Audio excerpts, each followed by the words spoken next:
Queridos, antes de darmos início, eu quero pedir algo para você. Se você puder se inscrever no nosso canal, vai nos ajudar bastante para que o YouTube recomende essa mensagem para outras pessoas. Quanto mais inscritos, mais o YouTube vai nos recomendar. Então eu conto com você para deixar o seu like, para deixar um comentário. Se você quiser pedir oração, você pode pedir oração aí nos comentários. Então, conto com você. E se você já puder fazer isso agora, nos ajude. Inscreva-se no canal. Tá bom? Muito obrigado a você e que Deus te abençoe pela tua disposição. Bíblia comigo, lá em 1 Coríntios 11. 1 Coríntios 11, versículo 17. Nós vamos falar agora sobre a ceia do Senhor. Quero agradecer aqui a presença do meu irmão, mais a minha cunhada. Obrigado, Vinícius, Ângelo. Cadê o Ian, Davi? Ficou? Amém. Na próxima, adivinhou que hoje não ia ter salinha, então. Perdão, queridos, eu não gosto de falar salinha. Salinha é tão ministério infantil, né? Profetizando. Olha o que diz em 1 Coríntios 11, 17. Nós vamos ler até o 22. Apesar de tudo, não vos elogiarei quanto à instrução que passo a vos dar agora, porquanto as vossas reuniões produzem mal e não bem. Em primeiro lugar, porque ouço dizer que há divisões entre vós quando vos reunis como igreja. Até certo ponto acredito que isso esteja ocorrendo. Todavia, se faz necessário que haja divergência entre vós, para que os aprovados se tornem conhecidos em vosso meio. Pois quando vos reunir como igreja, não é para comer a ceia do Senhor.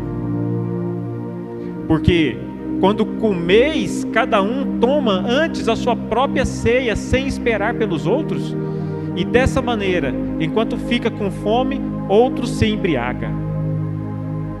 Será que não tendes casa onde podeis comer e beber?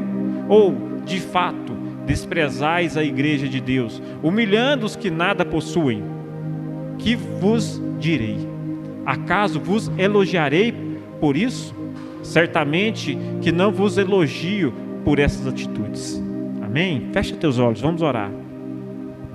Pai, nós te agradecemos pela tua poderosa palavra.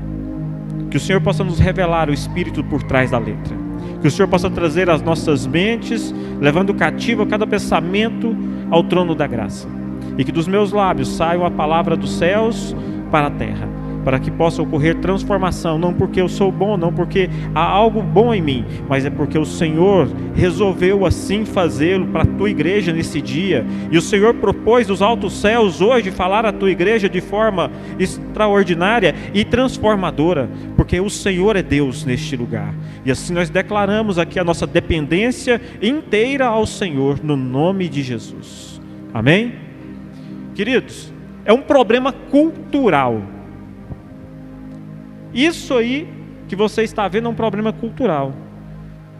Eu não sei se você conseguiu entender. Paulo estava falando para a igreja de Corinto que não ia elogiar eles por conta da ceia. Aí você precisa entender a cultura.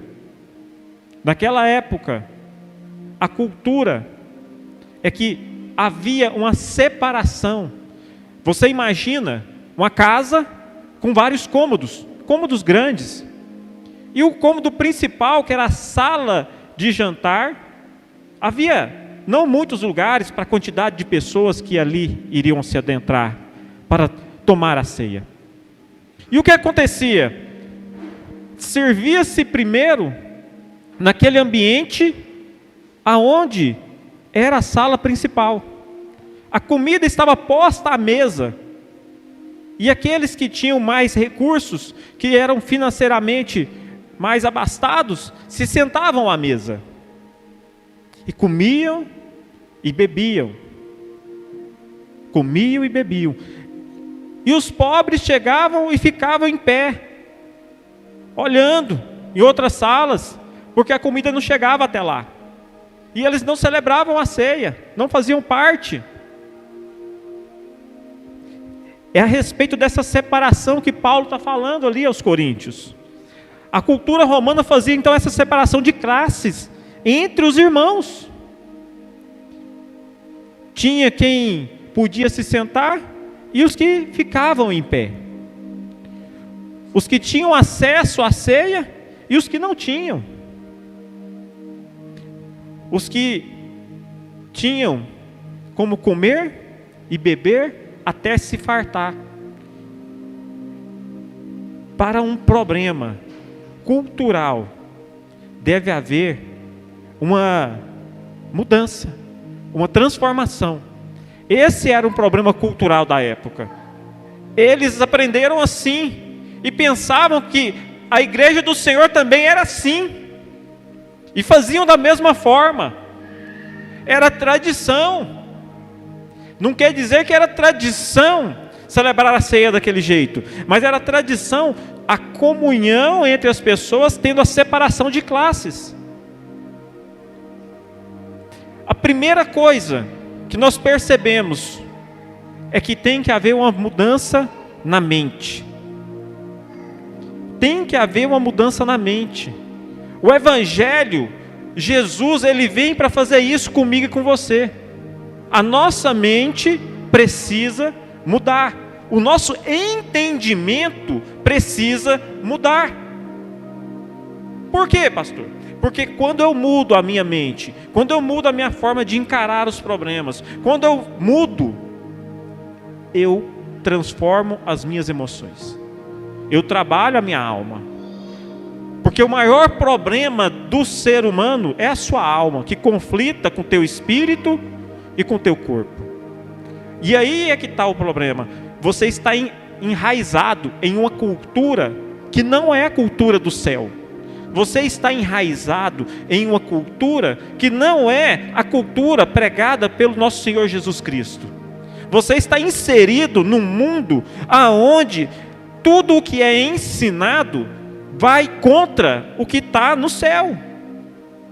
Então nós precisamos aprender a olhar a cultura do céu. Como, pastor? A Bíblia revela para nós quem é o nosso Deus. A Bíblia revela para nós como Ele pensa, como Ele age, como Ele faz e como Ele quer que nós nos comportemos. E aí nós aprendemos a cultura do céu. Nós aprendemos a cultura do céu. E essa cultura do céu tem que influenciar o nosso comportamento, em terceiro lugar. Primeiro, você é transformado na mente. Segundo, as tuas emoções, a tua alma vai se compadecer daquilo, vai entender aquilo e vai começar a sentir que tem que realmente ser daquela forma. E daí você vai fazer o quê? Transformar o seu comportamento. As suas atitudes agora não vão ser mais atitudes de uma cultura que você está enraizado. Por quê? Você agora começa a sair, você começa agora a ser transportado do mundo das trevas para o mundo da luz. Você começa agora a criar raiz na cultura do céu. Você precisa viver a cultura do céu e não a cultura da terra. E eu quero ler agora versículo 23 ao 26. Pois eu recebi do Senhor o que também vos entreguei, que o Senhor Jesus, na noite em que foi traído, tomou o pão. Paulo falando por que ele estava dando aquela orientação. Não era simplesmente porque ele queria daquele jeito. E logo após haver dado graças, o partiu e disse: isto é o meu corpo que é dado por vós. Fazei isto em memória de mim. Do mesmo modo, depois de comer, ele também tomou o cálice e declarou: este cálice é a nova aliança no meu sangue. Fazei isso todas as vezes que o beberdes em memória de mim. Portanto, todas as vezes que comerdes deste pão e beberdes deste cálice, proclamais a morte do Senhor até que Ele venha. Amém? Os motivos para o cristão desejar essa transformação estão nesses versículos. Todos os motivos que você precisa para querer viver a cultura do céu na terra estão nesses versículos. não é algo humano, queridos, é divino, é sobrenatural. É isso que Paulo está dizendo à igreja: vocês não podem viver como seres naturais. Eles são cristãos, mas vivendo como homens naturais, sendo que eles têm um chamado divino. E outra coisa, não é opcional. Para o cristão não é opcional, e sim obrigatório.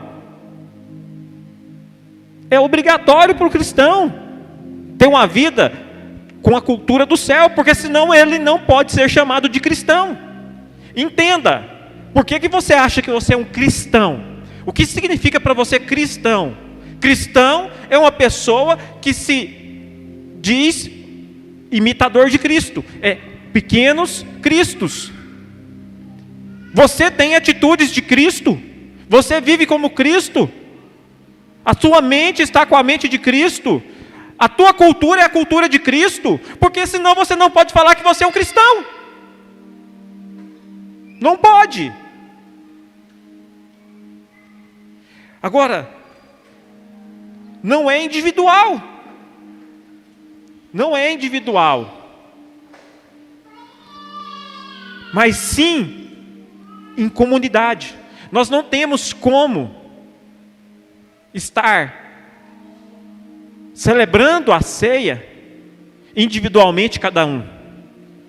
A ceia tem um propósito de comunidade. Porque Paulo falou que você pode sim comer na sua casa antes de vir para a ceia. Você pode sim beber na sua casa antes de vir para a ceia. Mas o momento de celebrar a ceia é em comunidade. Não adianta você estar aí na sua casa para celebrar a ceia. Você precisa estar na comunidade. Uma comum unidade. Onde é que tem isso? Na igreja, quando a igreja se reúne. Quando a igreja se reúne. Por isso que o pastor pega no pé que tem que vir no culto de ceia. Cristão não falta ao culto de ceia. Porque é uma ordenança do Senhor Jesus. Olha só.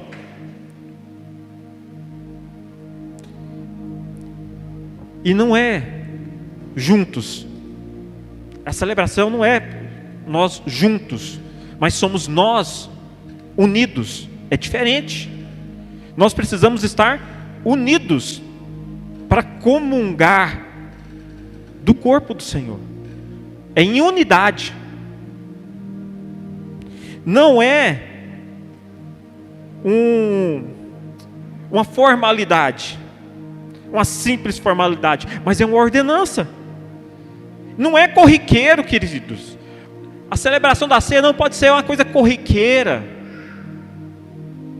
porque é a expressão máxima de uma aliança. É a expressão máxima de uma aliança que o Senhor Jesus fez conosco. Você já parou para pensar?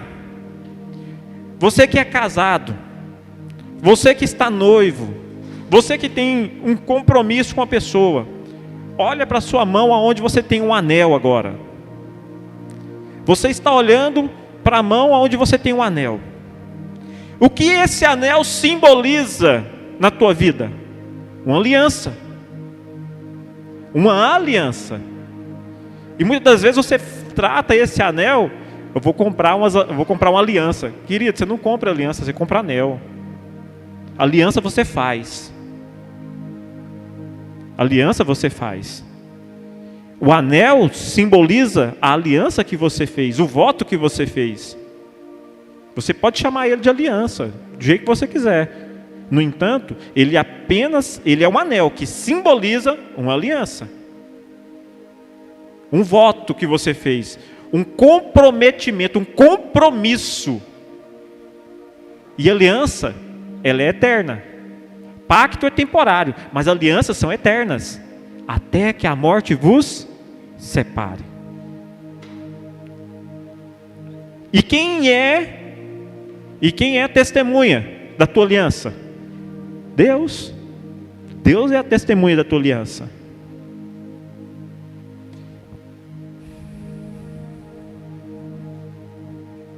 Agora,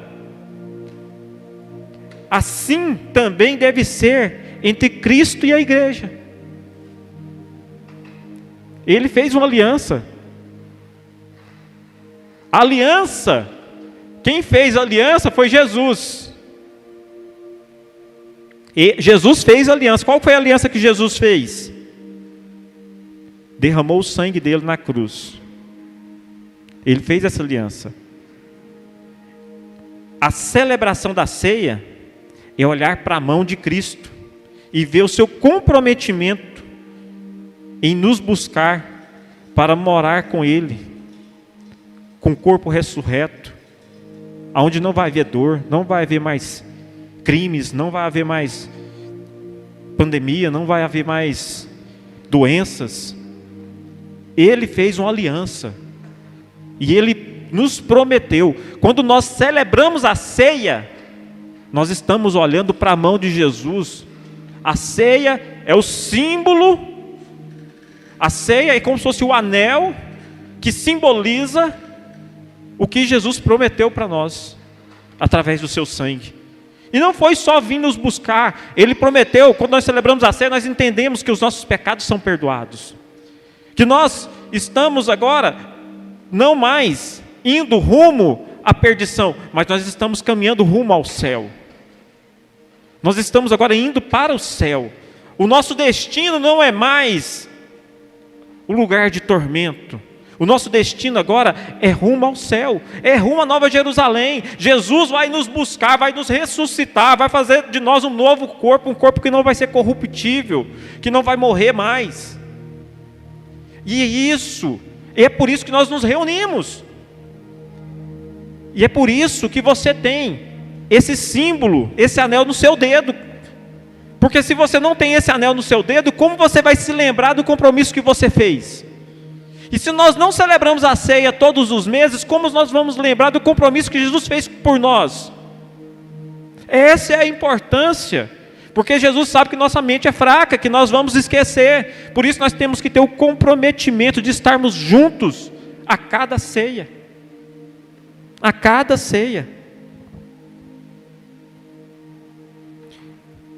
Agora vamos ler até o versículo do 27 ao 32. Por esse motivo, olha só por que Jesus falou que nós temos que nos esforçar para estarmos em comunidade, unidos, celebrando a ceia. Por esse motivo, quem comer do pão ou beber do cálice do Senhor indignamente, será culpado de pecar contra o corpo e o sangue do Senhor. Examine, pois, cada um a si próprio, e dessa maneira coma do pão e beba do cálice. Pois quem come e bebe sem ter consciência do corpo do Senhor, come e bebe para a sua própria condenação. Por essa razão, há entre vós muitos fracos e doentes, e vários que já dormem. Contudo, se nos tivéssemos a cautela de julgar a nós mesmos, não seríamos condenados. No entanto, quando somos julgados pelo Senhor, estamos sendo corrigidos, a fim de que não sejamos condenados juntamente com o mundo. Aqui, nós temos aqui o quê? As consequências do cristão de continuar vivendo segundo a cultura do mundo. Essas são consequências da vida do cristão que quer continuar vivendo segundo a cultura do mundo. Que consequências são essas? Ser réu. Querido, réu é alguém que é acusado de um crime. Você é réu, você é acusado de um crime. Você não foi simplesmente indiciado, você se tornou réu. Você está sendo acusado de um crime. Qual que é o crime, pastor? Você nasceu pecador. Você nasceu destituído de toda a possibilidade de viver uma eternidade com Deus. Não tem salvação para você. Não sou eu que estou falando, é a Bíblia que nos ensina. E foi por isso que Jesus morreu na cruz. Por esse motivo, Jesus morreu na cruz. Deus é um Deus tão amoroso, mas tão bondoso, tão maravilhoso, fantástico, extraordinário, que Ele não quer que eu e você vá para este lugar de tormento. Mas Ele quer que eu e você vá morar com Ele. E por isso Jesus veio e morreu na cruz, para que nós não fôssemos réu. Só que agora nós somos réu. Mas nós somos réu, não réu no sentido de agora ser condenado ao inferno, porque você é cristão, você aceitou Jesus.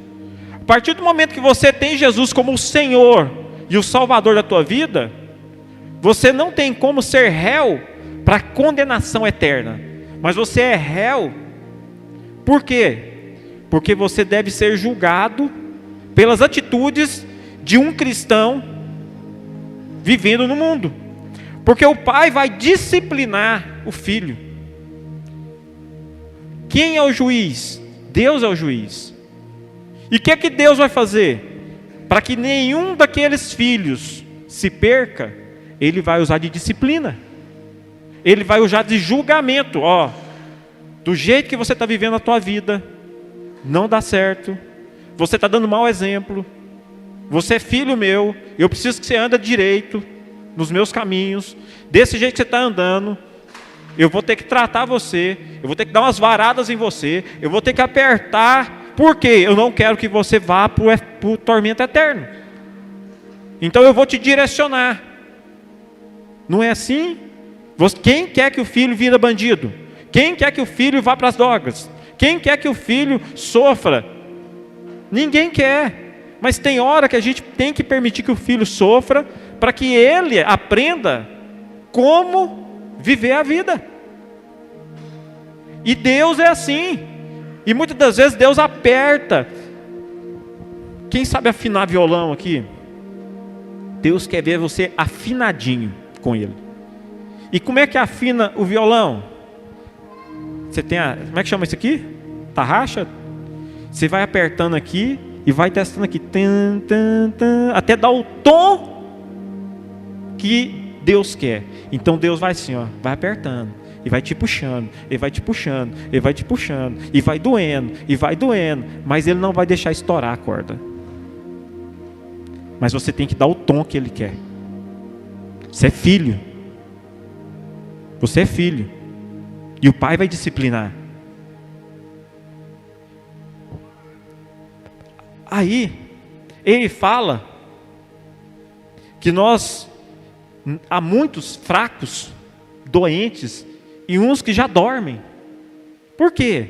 Fracos é aqueles que vivem como cristãos no mundo.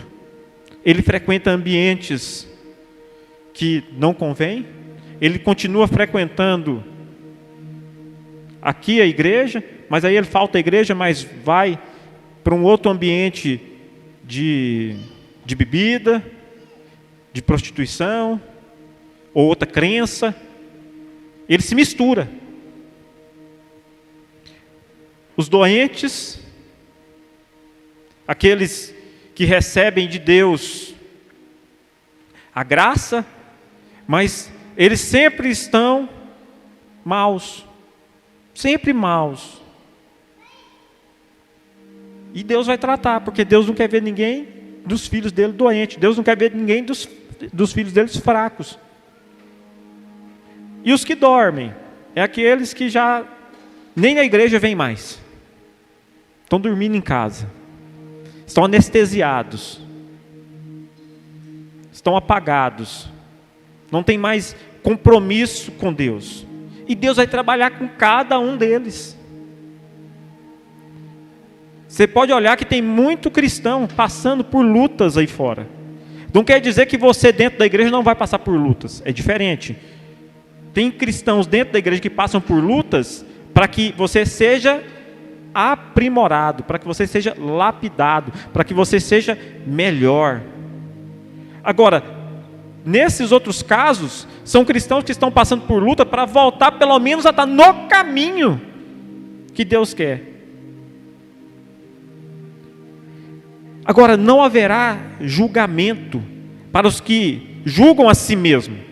Ou seja, quem busca viver a cultura do céu, quem busca entender a cultura do céu, a se esforçar, a entender, porque a palavra do Senhor diz que nós não devemos tomar do corpo e beber do cálice indignamente. O que é ser indigno, pastor?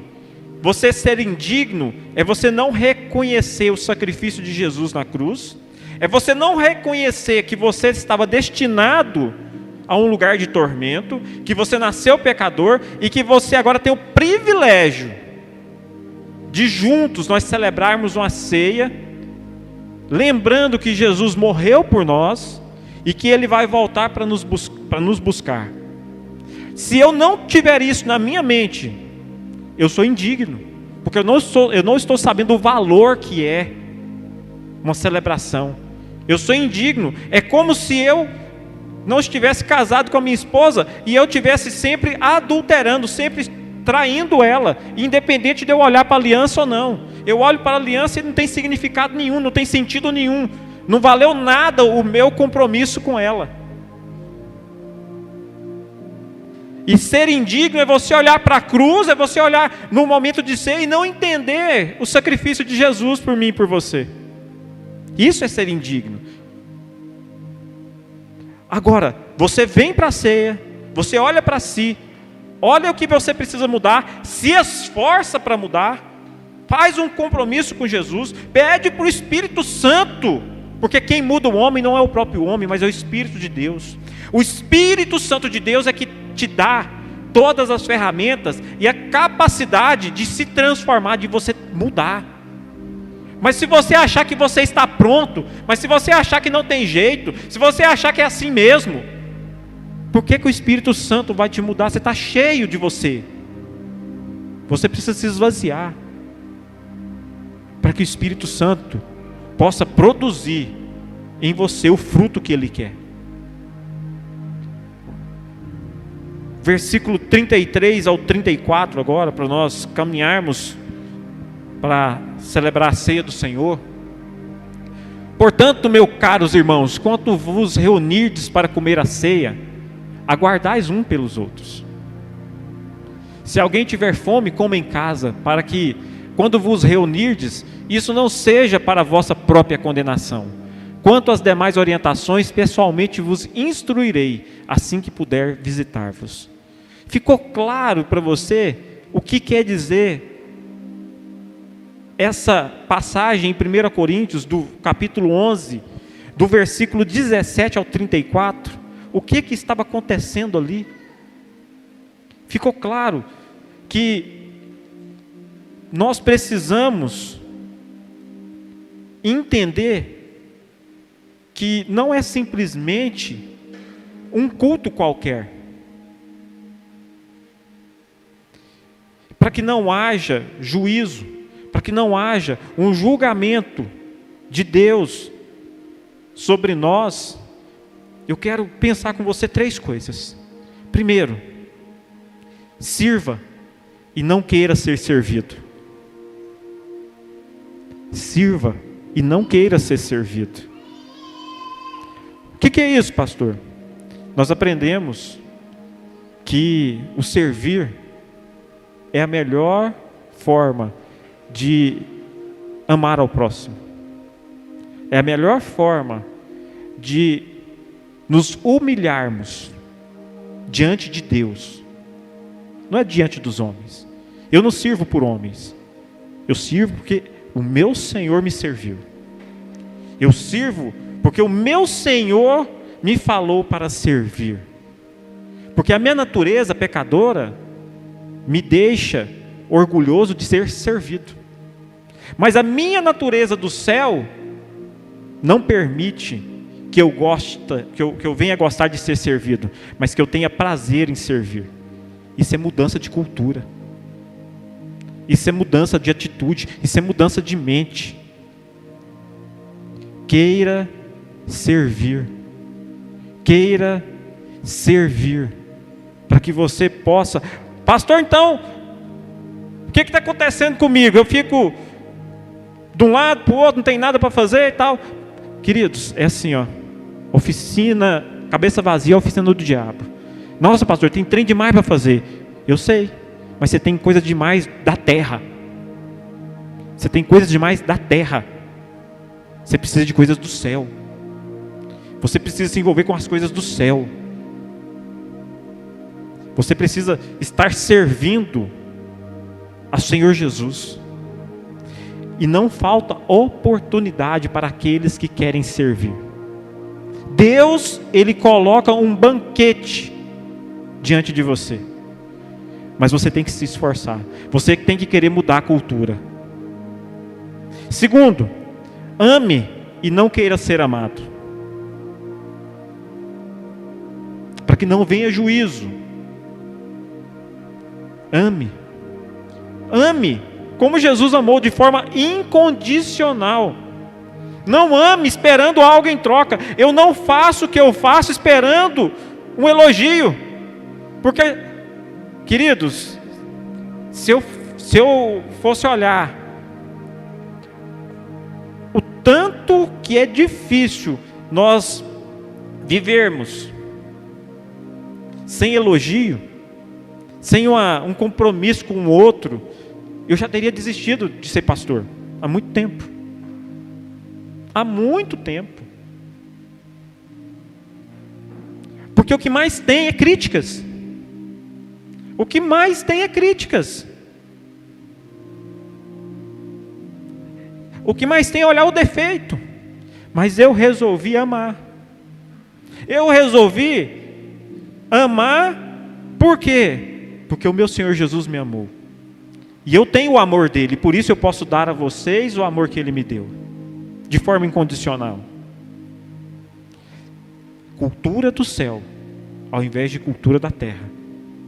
E terceiro, morra para você e viva para Deus. Você quer ter mudança de vida? Você quer ter mudança de vida? Querido, cristão, ele tem que resplandecer a glória de Deus. Você não tem que aparecer para os outros com a sua roupa de grife, com o seu sapato de grife, com a sua bolsa de grife. Amém se você tem condição de ter, não é errado. Mas se você não resplandece a glória, de que adianta essa roupa de grife? Vai ficar aqui, você não vai levar. Morra para você e viva para Deus. Morra para o status, morra para o seu ser, para o seu ter. Muitas pessoas buscam, não estou falando que você não possa ter um trabalho bom, não estou falando que você não tem que correr atrás dos resultados, mas eu estou falando que você só faz isso. Só faz isso. Deus te dá uma casa boa, Deus te dá um carro bom, Deus te dá uma família boa, uma família agradável. E aí você recebe tudo isso. E o que você faz em troca? Deus não quer te cobrar nada. Mas Ele vai tratar você para você aprender a ser grato. Porque Ele é Pai. E quando meus filhos são ingratos, e eu olho, eu corrijo, eu trato. É assim. Não é que Deus não quer que você tenha, mas você precisa aprender o seu lugar diante dele. Você precisa compreender que Deus, Ele é Pai. E Ele é tão Pai que a cruz hoje está vazia. Por que ela está vazia? Porque Ele ressuscitou ao terceiro dia o nosso Senhor Jesus. Para que Ele fosse o primogênito entre os mortos. Porque a partir dele serão muitos os irmãos que irão também ressuscitar. Queridos, às vezes você pensa que ressuscitar é ir para o céu, sentar numa nuvem e tocar a harpinha. Jesus com o corpo ressurreto, porque é o mesmo corpo que Jesus ganhou, nós vamos ganhar. Ele comia, ele atravessava a parede, ele se ascendeu ao céu sem a ajuda de ninguém. Se você quer ver um super-homem, é Jesus. Ele se teletransportava de um lugar para o outro, na mesma hora que ele estava ali, já saía, já ia para outro lugar. Isso é o poder de um corpo ressurreto. Então nós vamos ter algo muito além do que você possa imaginar. E é isso que nos espera. Amém? Você está abençoado? Vamos celebrar a ceia do Senhor?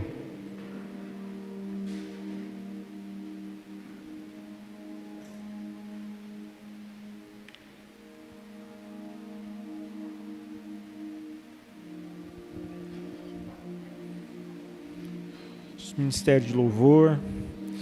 Agora chegou o momento de você se examinar a você mesmo. Chegou o momento na qual você vai colocar em prática o que foi pregado da parte de Deus para a tua vida. Chegou o momento. E é um momento muito seleto, muito privilegiado. Não é qualquer um.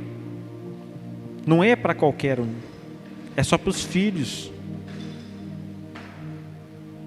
E Deus quer fazer de você filho. Deus quer, Ele te ama. Jesus morreu por você.